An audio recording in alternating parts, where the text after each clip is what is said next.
for all to see.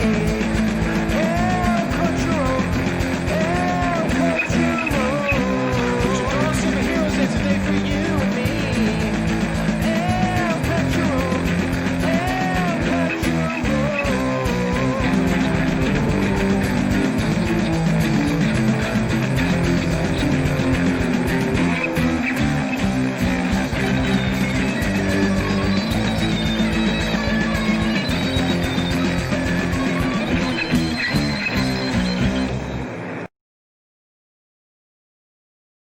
Hello and welcome to another El Cachorro video. As today it is El Cachorro versus Wandavision.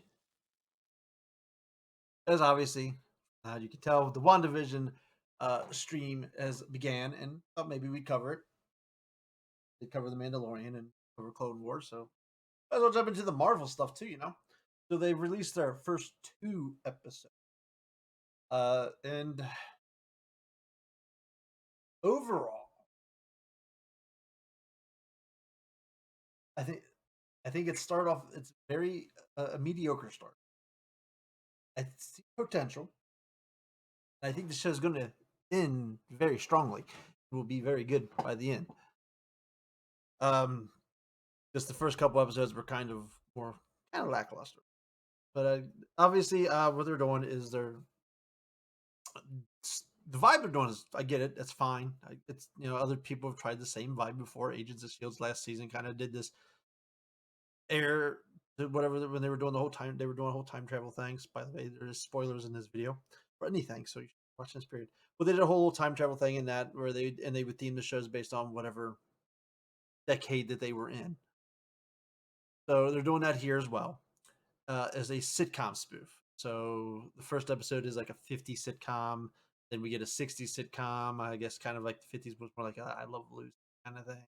Next one was more like a Bewitched kind of feel. Next episode appears to be the 70s, and it looks like we're going to have an episode in the 80s, and possibly one in the 90s. So that stuff sounds okay. It could be interesting. It's different, not the typical MCU stuff you're looking for. If you're coming here thinking this be this big action giant sequences, it might get some of that towards the end, but I don't think you're going to get a lot of that at the beginning. So what they're doing this whole so obviously they just throw you into it cold too.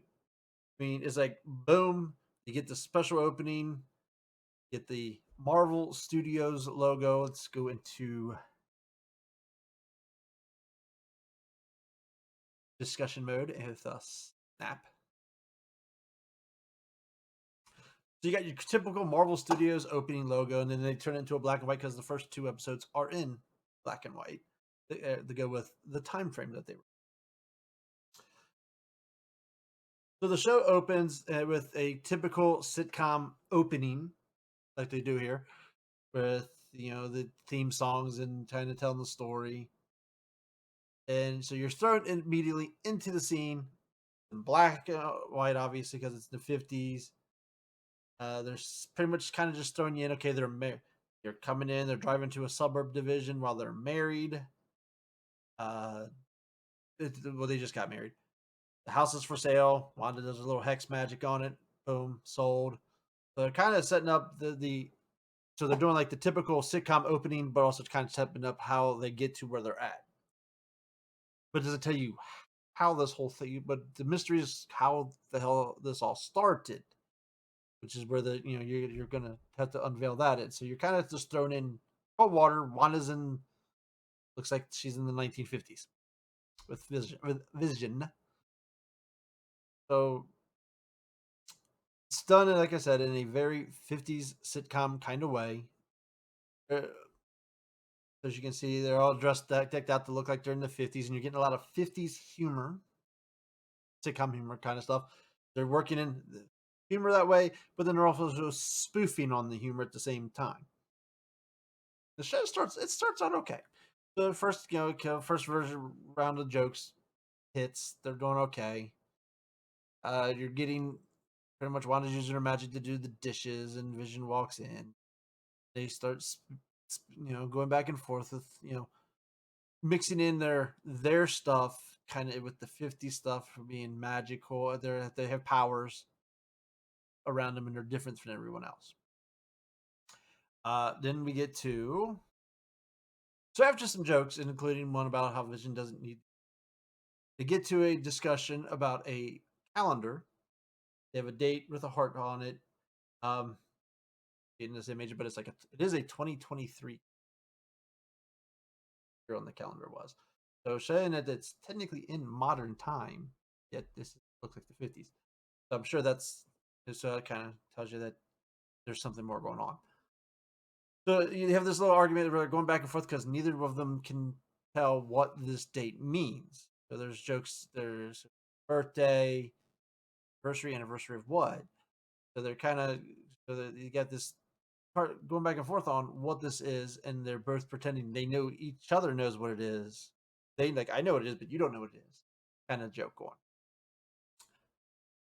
So that's pretty much this is the plot of the episode. Which is trying to figure out the conception of what this date means. Of course, Envision goes off to work. Then we have a visit from a character that's going to be a key part of this whole show. It's the next door neighbor, Agnes. And don't get a lot of her in this episode. She'll pop in occasionally here and occasionally for a little skit later in the episode. But she's working in like the 50s humor. She's also making references and comments that don't quite fit the time period as well. So you're seeing that you're getting an early feel that there's something to this character. Because I didn't say her name is Agnes, and there is speculation on who Marvel universe, comics universe is a sorcerer. I can't remember the last name, but we believe she's like a major player in this whole thing, and that you kind of get the sense that there's something off about her. Well, but they keep kind of building a little bit off the here and there of the situation of that they're getting the feel everything's moved in, all those, and they're trying to figure out what the date is, and it's so she's kind of given it to play, and they think it's some kind of a romantic kind of thing is what they start leaning towards, and setting up how does what she should do to make it special for her husband. So that's pretty much basically what their two conversation goes, and they get like a magazine and their stuff to do for the things to do for husband. The seduction of your husband is to uh on purposely try and lose your balance so he has to catch you, or to make a comment about how single men don't do as good as married men, and like stupid 50s kind of belief systems. So then we get cut to Vision at work. He's got like, one of those 50s sitcom kind of job things where they're just doing stuff in the office. And they make the joke about he's talking to his coworker about what do we do at this job? Do we make stuff? Do we buy stuff?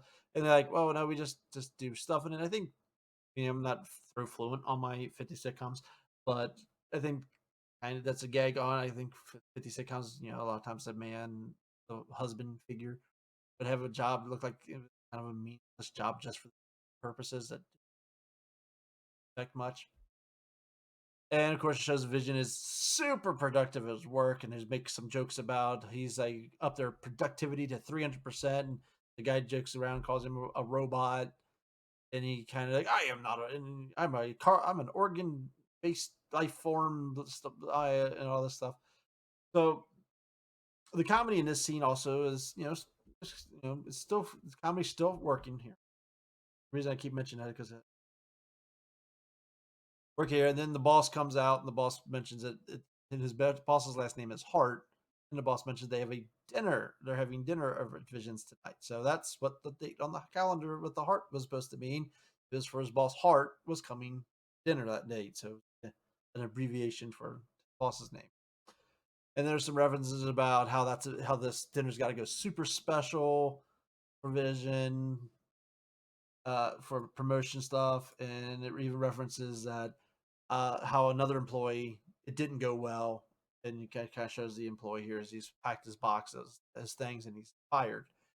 And his jokes end in the employee. He's making comments on how he threw this beautiful evening, 5-course meal, string quartet entertainment, and made this perfect night, and still wasn't considered good enough for the boss to like. Now you're getting all this added pressure on Vision that this dinner has to be like splendidly awesome, or his job could be on the line. And it leads to the scene. Obviously, we go back with Wanda. She's talking to the neighbor still, and Vision actually gives him a call, and they kind of do. Vision doesn't exactly say what the invasion is, but he does kind of put a lot on. But you can kind of see they're still playing the whole little spoof of she thinks it's one thing now, he knows it's a different thing, and then they're mixing their signals about it. Typical, kind of typical thing for the sitcom stuff. So then we get the interlude of something that kind of ties things outside world kind of stuff going on.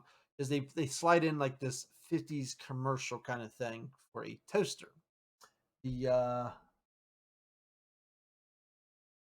Postmate 2000, made by Stark Industries. So like it's like a little advertisement for this special type of toaster. And but they're mixing in some of the references from the Marvel universe. Obviously, this is the Tony Stark thing. It's they mixed in so got the Stark stuff. One point when they're making the toast, there's a red blinking light on it. Kind of sounds like an alarm kind of thing. And remember, there's a man and a woman in the commercial, and the woman kind of gets a look on her face that kind of makes her strange look on her face, like something's off. We kind of finally getting another one of those, kind of getting a clue of something stuff going on here. So just a nice little throw in. They also do one in the next episode that we will talk about when that comes up, when I talk about that episode. But so it's kind of a reference to Wanda's past, obviously, Stark, Iron Man. So you can also look at it as it being Wanda's story began with a Stark bomb. Like I said, there was a warning light going off, so it could also reference her childhood, the Stark bomb to her life. The reason I bring that up is because the next episode we're kind of move forward in Wanda's life. We'll see if that. So we got to see if that how that theme goes with the third one, and that will kind of give us over their moving forward in that direction, which direction they're taking with these commercials. Then we get to the scene of where Vision comes home from work with his boss and his boss's wife. The lights are turned down low, where romantic and candles are lit, so it's kind of like a romantic kind of thing. So Vision goes looking to the kitchen for Wanda, but Wanda comes down the stairs and negligee kind of outfit kind of thing for that time. And I guess she's not supposed to be okay, so I guess it's supposed to be dark, so I guess she can't make out the people so well. She comes up and does this, puts her hands on the boss's eyes and says, "Guess who?" Kind of like this little thing like that. And then Vision comes back from the kitchen, turns on the light, and she reveals, "Oh my goodness!" And they kind of play it off. And here's where they work in a couple times in from this part here. This is pretty much the rest of the episode is a dinner party scene. Talk about that in a second. They brought up here her Sarkovian past, call her European, and say it's like that her greeting is like a European greeting. Her outfit's a European outfit. That's why she's dressed like that. So they kind of play it off with this European. That's European stuff. So this point is where they realize that the cross. So that's where the humor of the cross up happens. So it's like, oh, she thought it was this kind of evening. It's actually this kind of evening. So that's why they go into the kitchen and they pretty much get on the same page that now she's supposed to prepare a special dinner, but she wasn't prepared for. And then so now the story is about delaying what she's trying to prepare dinner, and Vision's got to distract the boss and entertain the boss and his wife for a while. And for me, this is where the comedy starts getting stale. The 50s comedy stuff, okay, it was cute, it worked for the first couple scenes. Then when we get to this scene, it's starting just to run thin because this scene, like I said, plays out for the entire rest of the episode. It's just their whole dinner party scene, and it just starts getting okay. Okay, this is stale. It's getting boring, and This is where this first episode really falls apart for me because, well, they're doing a great job with setting up the field. I mean, I believe they've used uh, cameras to give it that time. They did the aspect ratio of that time period. They had a live studio audience for like a laugh track that you hear throughout the entire episode.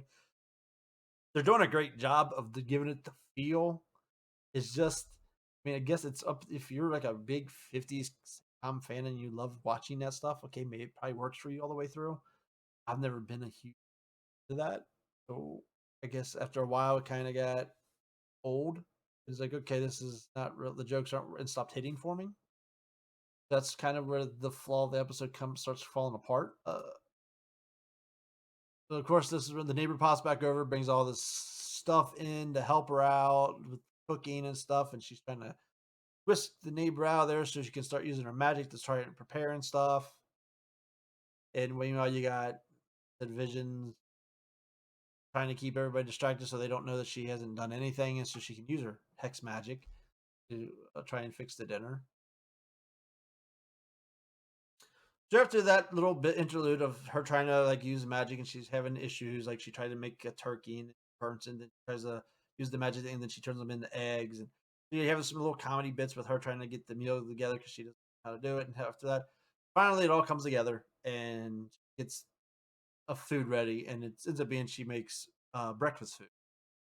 I guess that's pretty much all she really knows to do. So I'm pretty sure she cooking one of the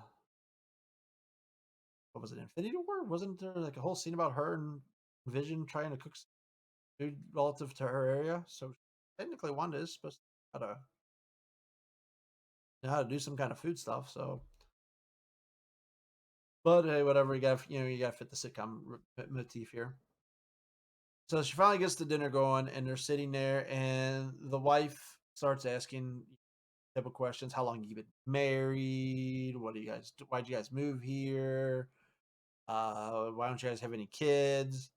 And this is where you can find to see where Charlotte, how on the Envision don't have answers for these questions, so they have these puzzled looks on their face because they've not really.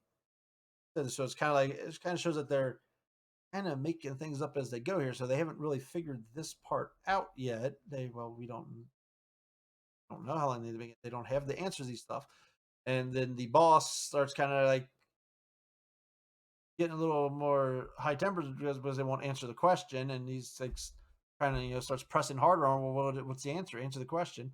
And you do have a comment from the his wife who says, "Well, hold on, honey, you just got to give them time because they got to get their stories together."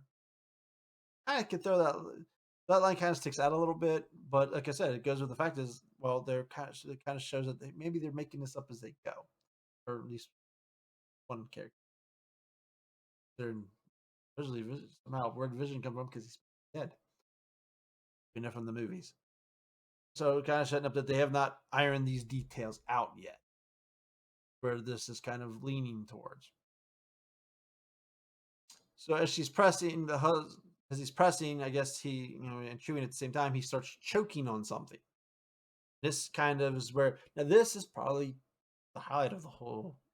So you could probably watch this scene and you get everything you need out of this episode. So he starts choking. You get the close-ups of so the camera keeps going. You have close-ups of him. You have close-up of his wife, who's pretty much just keeps repeating or saying, "Oh, stop it," like on repeat. She keeps saying she's not paying, as if he's just joking around or something like that. But it just comes out she's not changing. She's not getting worried. She's kind of just loopy, I guess you could say. Just keep saying the same thing over and over again. You see, then Wanda kind of gets this look on her face because she knows something's going on and it's throwing her out of her game because she's like, wait, what that? And there was a shot of Vision. He has kind of like a just staring there, sitting there with a distressed look on her face, looking at awkwardly at the situation.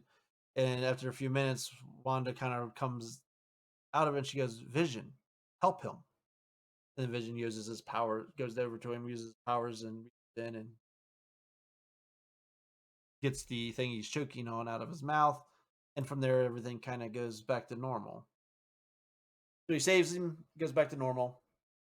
And then they go do the, oh well, look at the time, it's time for us to go. Oh, what a great evening. And the boss like, oh, what a great evening, your promotional material, and the evening was a success and all this stuff. So it's like, so we have that little bit of time where something just came out of normal. Like I said, the dude just started choking rain, and it kind of like caused the Scarlet Witch to kind of have this moment. And she comes out of things and goes, and then they save his life and help him up, and then it turns back into like the 50s sitcom where he's like, oh, look at time, oh, what a great evening you guys did, and all this stuff, and they make the jokes and everything like that. And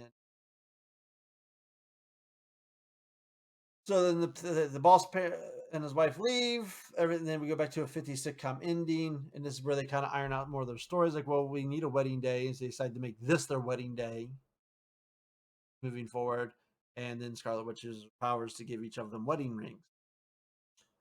And then it ends because Vision's holding like this remote in his hand, and Vision wedding rings. Vision clicks the remote, and it starts doing like this 50s style end to the program.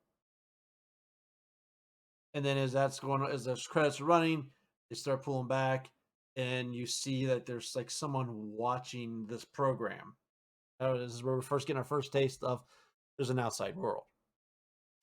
The key thing about these is you'll notice it here right here on the computer screen.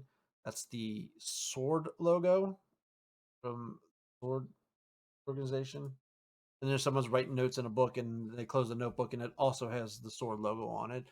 Sword logo is like kind of was hinted at the end of the Spider-Man Far From Home movie with Nick Fury. He was on the space station. But usually, I've not read too much about with stuff involving that or organization in the comics.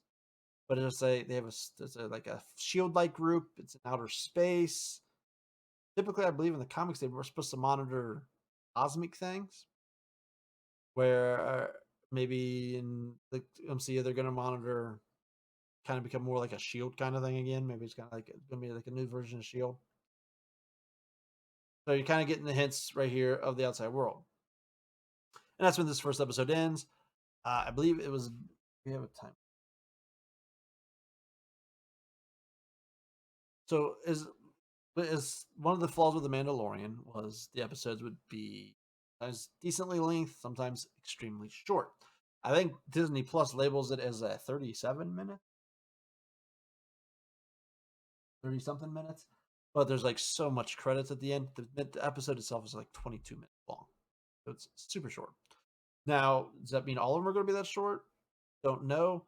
I've first seen theories of people said they maybe because the second episode is also pretty short. Is maybe they're just doing these first two that short because the first two, like I said, are in black and white. They're more really old, so a lot of people might not. So they're slow burning. There's like it's a slow burn. So maybe they're making these first couple ones kind of short just to kind of speed through them a little bit. Possibly, yes. A lot of theories you could go with there. So on the first episode,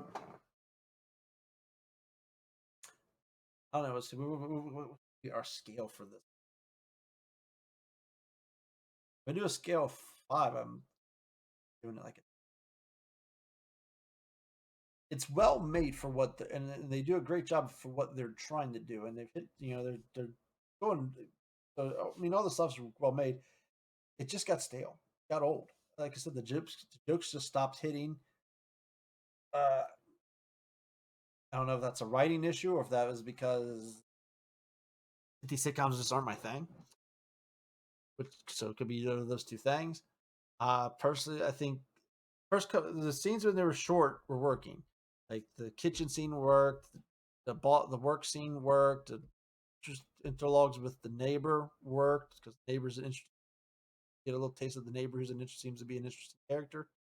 Then when the dinner party thing happened, I think the dinner party scene just goes way too long. That's like half of the episode, and it just started getting kind of stale with their jokes. And like I said, and the key thing is just when he starts choking. That's like the whole highlight of that part, that whole scene. That's the highlight of the whole episode, to be honest. I mean, it's kind of like the Phantom Menace thing.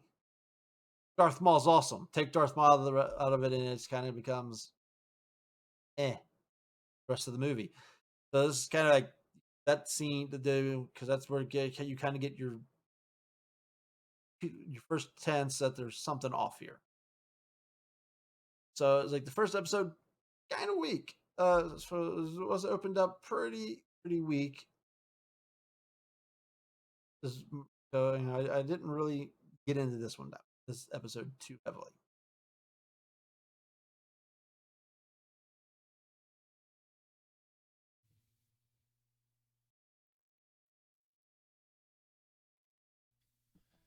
And when you lie to me, I can feel it coming like a tragedy.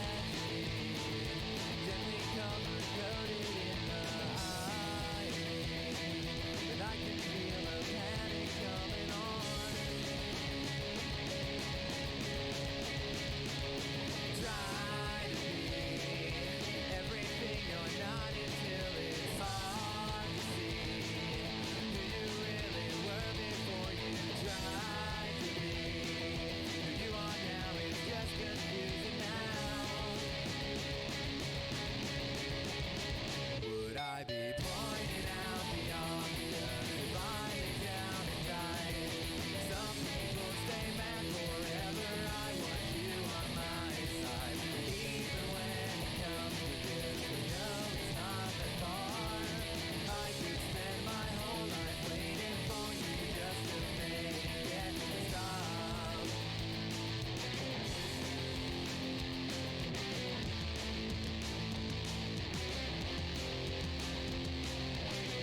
The peace and war, love and hate, I'm only saying sorry.